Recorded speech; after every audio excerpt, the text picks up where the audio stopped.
Você já parou pra perceber que as últimas grandes obras de anime são obras que ironizam os clichês dos próprios animes? Já parou pra pensar também quais são esses mangás? Chainsaw Man, Sakamoto Days e agora Dandaran. Dandaran é como uma paródia do que ele tenta ser, que é um mangá shonen de ação. Ao mesmo tempo, Dandaran também é uma história muito sincera, que é o que torna ele tão humano. Dandaran, na sua premissa, já é absurdo. Um cara que acredita em alienígenas e uma menina que acredita em espíritos se conhecem por acaso na escola. A princípio, essas duas coisas impossíveis de se acreditar parece que são as mesmas coisas, no sentido de que são igualmente improváveis de se existir. Mas ambos não acreditam no que o outro acredita, então eles dois descobrem que ambas essas duas coisas são reais. Com isso em mente, um espírito, um yokai, rouba a masculinidade do Okarun e possui o corpo dele. E assim, o primeiro grande objetivo da história é tirar esse espírito do corpo dele e restaurar a masculinidade dele, entre aspas, de volta. Só aí já dá pra ver que Dandaran não se leva nem um pouco a sério. O primeiro grande objetivo dos personagens, depois de ter descoberto que o paranormal existe, é recuperar o saco do protagonista, velho.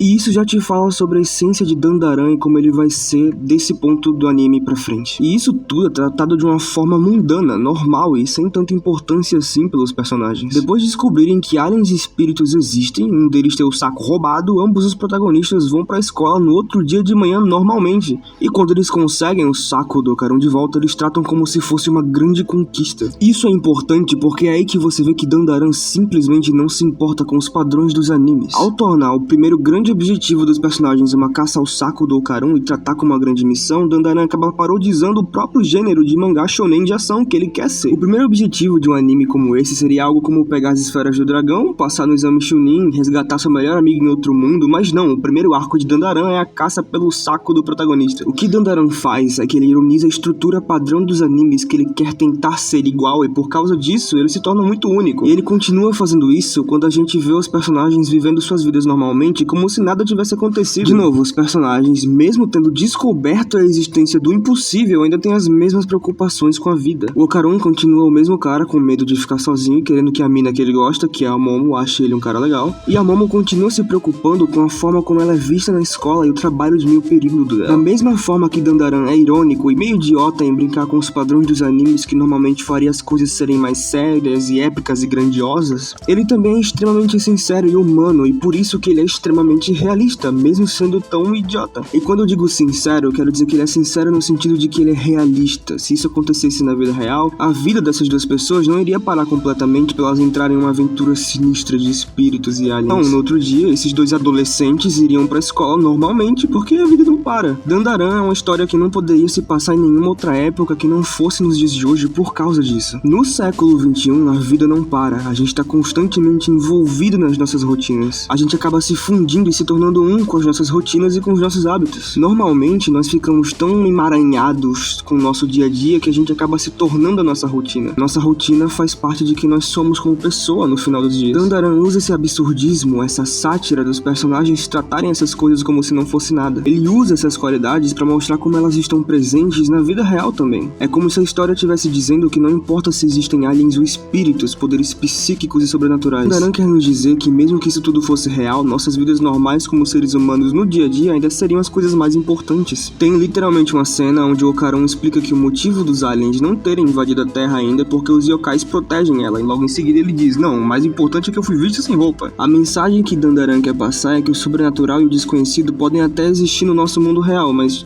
e daí? Somos todos humanos no fim do dia. As coisas mais importantes pra gente estão nesse plano de existência, nesse planeta, nas nossas vidas, no que a gente percebe, no que a gente sente e nada mais do que isso. Afinal, como o próprio mangá nos mostra, até espíritos e aliens podem sentir compaixão e empatia. Até espíritos e aliens em Dandaran podem ser humanos. A vovó Turbo, por exemplo, foi até o túnel pra consolar as almas das meninas que estavam presas lá, mostrando que ela sente empatia mesmo sendo um yokai sinistro. A mulher acrobata teve uma vida trágica e ela só queria encontrar a filha de novo, e eu dei uma chorada legal no capítulo dela também, eu admito. O alienígena que eles resgatam só é um vilão pelo salário pra sustentar a vida dele. Ele não é nem um vilão porque ele quer, ele não é nem vilanesco, ele só tá trabalhando, velho. O cara é CLT. Os espíritos e os alienígenas de Dandaran não querem dominar o mundo, não querem destruir a humanidade. Eles têm motivações humanas e simples de se entender e simples de se conectar, de se identificar com eles. E esse é um dos méritos que, mesmo sendo tão idiota, faz Dandaran ser tão humano. Essa capacidade que a história tem de demonstrar humanidade em criaturas que nem sequer são seres humanos para começar. Existe uma metáfora em Dandaran. A metáfora que eu acredito que existe é que mesmo com a quantidade de coisas absurdas que acontecem com a gente na nossa vida, a gente acaba esquecendo como se não fosse nada e retornando para as nossas rotinas normais no outro dia. Para nós, não importa se descobriram uma música nova do Mozart ou se teve um escândalo absurdo em Hollywood, no outro dia a gente volta para as nossas vidas como se nada tivesse acontecido. A gente esquece de tudo que tem do mais absurdo e surreal nas nossas vidas extremamente rápido. Outro dia, recentemente, eu tava ouvindo uma música que eu tinha achado incrível, simplesmente genial. O que acontece é que eu ouvi tantas vezes essa mesma música que depois de um tempo eu comecei a ficar com medo. Eu de verdade comecei a ficar com medo e comecei a pensar em parar de ouvir essa música por um bom tempo, porque eu tive medo de verdade que eu esquecesse o sentimento dessa música. Eu fiquei com medo de que essa música se tornasse normal pra mim, se tornasse rotineira, sabe? Que eu ficasse simplesmente dormente em relação ao efeito dessa música em mim. E isso é um medo real que eu tenho, porque é uma coisa que acontece muito hoje em dia. E eu simplesmente não quero que aconteça, eu não quero esquecer dessa música, principalmente do sentimento, do que ela me faz sentir. Eu amo arte, sinceramente, essa música é uma das coisas mais incríveis, mais maravilhosas e absurdas que eu já tive na minha vida. E eu não quero que essa música simplesmente deixe de ser incrível pra mim, entende? Eu não quero que essa música deixe de ser o que tem de mais extraordinário na minha vida. Existe um dilema aqui, existe um dilema de se realmente eu quero que essa música não deixe de ser extraordinária pra mim, então o que será que eu faço? O que será que eu deveria fazer? Eu deveria parar de ouvir essa música pra que ela continue sendo extraordinária pra mim, mas no processo parando de aproveitar a música e curtir ela porque eu não tô ouvindo ela, ou ouvir essa música o máximo que eu posso e aproveitar o máximo que eu posso, tirar tudo que eu posso dela até que ela deixe de ser especial pra mim. Existe esse dilema nas nossas vidas, e existe esse dilema nas nossas vidas porque a gente esquece as coisas. Essa música que eu não quero esquecer, e simplesmente ainda eu não achei a resposta pra esse dilema, eu ainda tô preso nele. Não precisam existir aliens ou espíritos na vida real pra isso se aplicar pra gente na vida também. Todos nós temos traumas, todos nós temos problemas, todos nós passamos por mudanças muito absurdas nas nossas vidas. Nós terminamos relacionamentos, nos afastamos de amigos, temos problemas em casa, ou estamos sofrendo por qualquer outro motivo, mas mesmo assim a gente se levanta no outro dia e vamos viver nossa vida como se nada tivesse acontecido. A gente esquece, a gente trata como ordinário e mundano e normal nosso sofrimento e nossa tristeza, nossas mudanças mais absurdas na vida e nossos traumas. A gente simplesmente se esquece. Talvez você possa culpar o capitalismo por isso, ou até mesmo as nossas culturas ou nossa sociedade de qualquer jeito, mas o fato é que a gente se esquece. No século XXI, a gente tá tão acostumado com mudanças, com grandes eventos nas nossas vidas e no mundo, que a gente se tornou completamente dormente para essas coisas. Dandaran é cínico porque o nosso mundo é cínico, não é à toa que ficou tão famoso e funciona tão bem. A nossa realidade é tão absurda, é tão exagerada, são coisas tão evoluídas, a gente tá em uma era tão absurda da humanidade que acaba sendo idiotice pra gente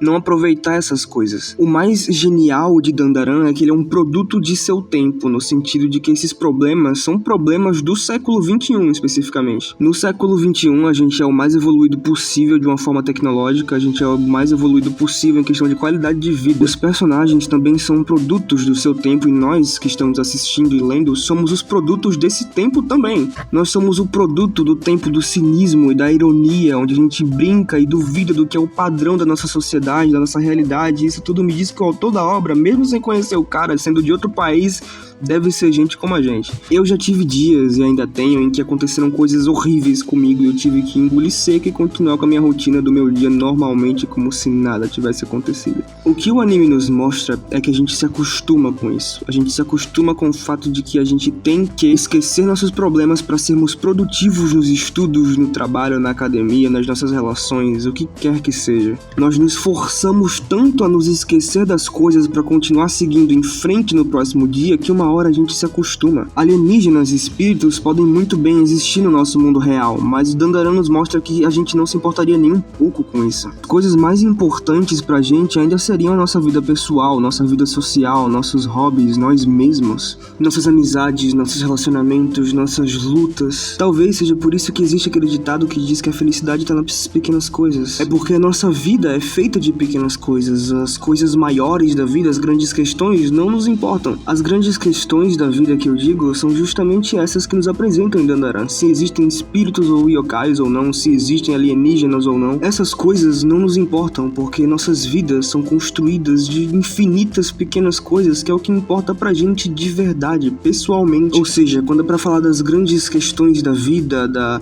existência de espíritos ou aliens, Dandaran é completamente idiota. Mas quando é pra falar sobre as pequenas coisas da vida e como essas coisas realmente importam, são as mais importantes pra esses personagens, Dandaran é extremamente humano. O centro de Dandaran, no coração dele, é isso que eu acho que ele quer nos contar. Eu acho que essa que é a mensagem. Eu acho que essa é a metáfora por trás da história, e ele nos mostra isso através da ironia que tá em nós mesmos e nas nossas vidas, sabendo que amanhã a gente vai se esquecer disso também.